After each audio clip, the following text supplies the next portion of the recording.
Mixing and EQing multi-track audio with AI. All right, so now I got the algorithm part out of the way. One of the things I was working on last year was delivering weekly content that featured 2 to 3 speakers. Now, these speakers would either be on different devices, like a Tentacle Track E would record their own audio track, or using like an audio tool like a MixPre, where they're all on the same track, but it uses like an auto mixing algorithm to kind of manage like the crosstalk between the different lavalier mics. And the challenge with this is, especially with the talent having like hype or exciting moments, like it can go from really quiet to really loud. And these were like one-man band shoots, so I had to manage both audio and video at the same time. So you can't really like be constantly mixing things if you're trying to make sure that the cameras are in focus, or even if you're like doing camera operation, like that's too many things to manage at once. But the problem was in post. So in post, when you have multiple tracks, you know, trying to remove that kind of crosstalk or bleed into the tracks can be really time consuming. And if you have them all on the same track with something like an auto mixing algorithm, the problem is that usually one speaker is kind of low than the other. And if you put on an EQ, it might work good on one voice, but it won't work well on the other. So I was trying to look for a solution to make this faster, because although I had tons of plugins and stuff like this, like there wasn't one preset value that I could use. And I was spending just way too much time on post, and I really couldn't get the content out with the frequency that I wanted to. I was just watching YouTube one day, and I was watching the studio, which is, you know, MKBHD's, like his team's like behind the scenes, or their like kind of own content hub.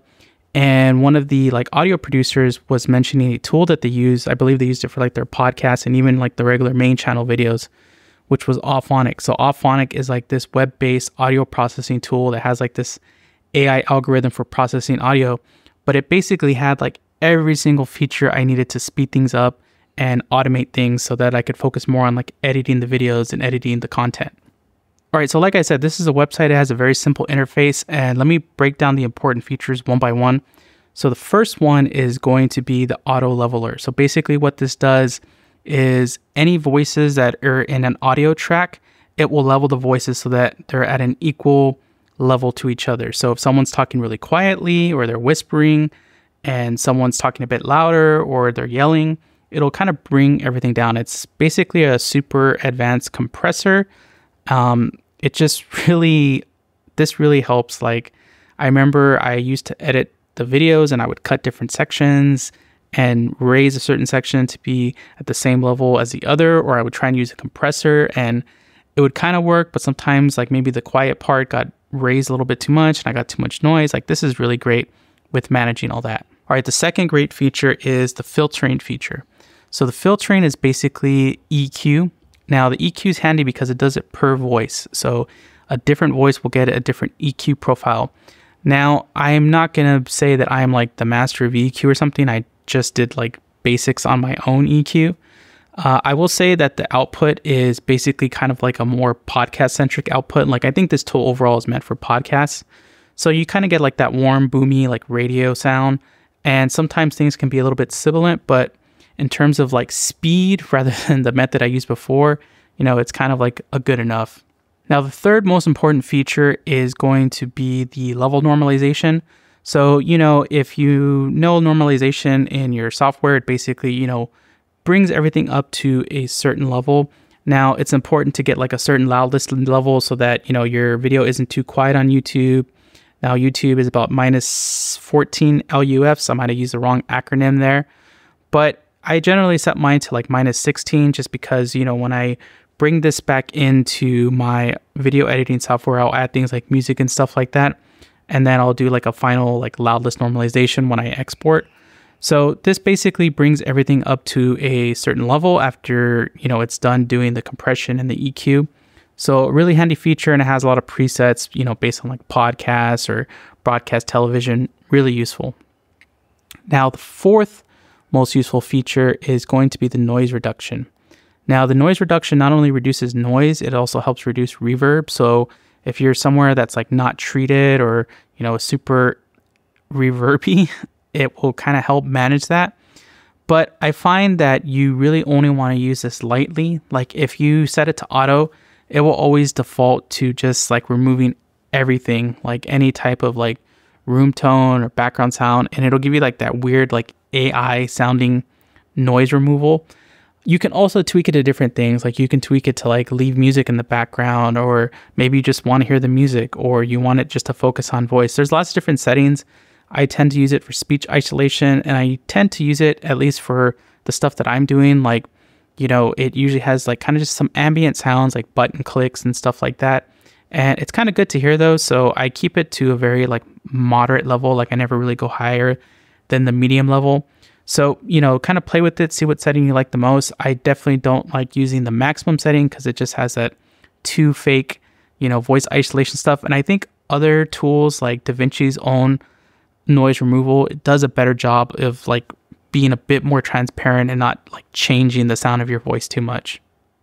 But the real handy thing is, if you're shooting something that's always in the same environment, the same set, you can set a preset. So that way, when you go and record something else, you drop it in, you set your preset, and you're good to go. It makes things a lot faster instead of tons of clicks and thinking you're done in about 3 clicks. So you upload your video and it gives you a file that you've asked for delivery. You can ask for MP3 or WAV. So what I do is I generally just cut up my video and then I export out my audio track or audio tracks and I send it to the software. So for example, if you're doing multi-track stuff like with Tentacle Syncs, it has an additional feature called a crossgate. So that basically makes it so that one mic doesn't really bleed into the other. It's okay at this, but like if you're too hot in one mic and it's really going to bleed over to the other, it's not the best at hiding that. So you kind of get like that kind of phase or echoey sound sometimes. But generally it's pretty good. And yeah, once everything's done, you have your settings dialed in, export it out, then I drop it back into my editing software. Then I add any like last minute things like music or sound effects. And then I do one final export again with that final bit of normalization. And I'm pretty much done to go. So something that, would take me a couple hours when I became at the post stage with audio, now takes me like about 5-10 minutes max. All right, so then the obvious question becomes like, what's the catch of this? Is it going to cost $1 zillion? Which is the nice thing about this. So there's actually a free tier, which gives you like 2 free hours of this processing a month. So if you're not doing that much content, again, I think they price this more towards podcasts rather than short form content or like 5 to 10 minute, 20 minute YouTube videos. So I think you pretty much get by with the free version if you're not putting out too many videos a month.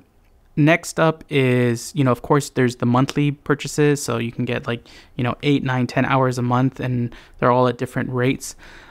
This, if you have a consistent level of output, this is a great option, but I think really the best deal is buying the hours packages. So you can buy like basically top up hours. Like, okay, I want 9 hours, I want 10 hours.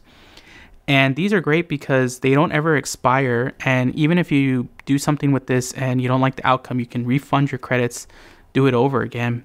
But, check it out. Like I said, it comes with a free trial. So no promo codes for me. Just test it out, see if you like it, set it to full audio, try different settings and presets. Now, will this ever be better than, an official audio person that's like needing to master stuff for you? No, it won't.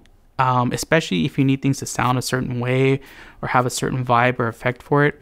This is pretty much just like a really good solid starting point that honestly to the average person will sound good to them and they won't be able to tell the difference if you probably spent a few hours and some money getting out something for yourself. But let me know in the comments. Let me know if you tried this.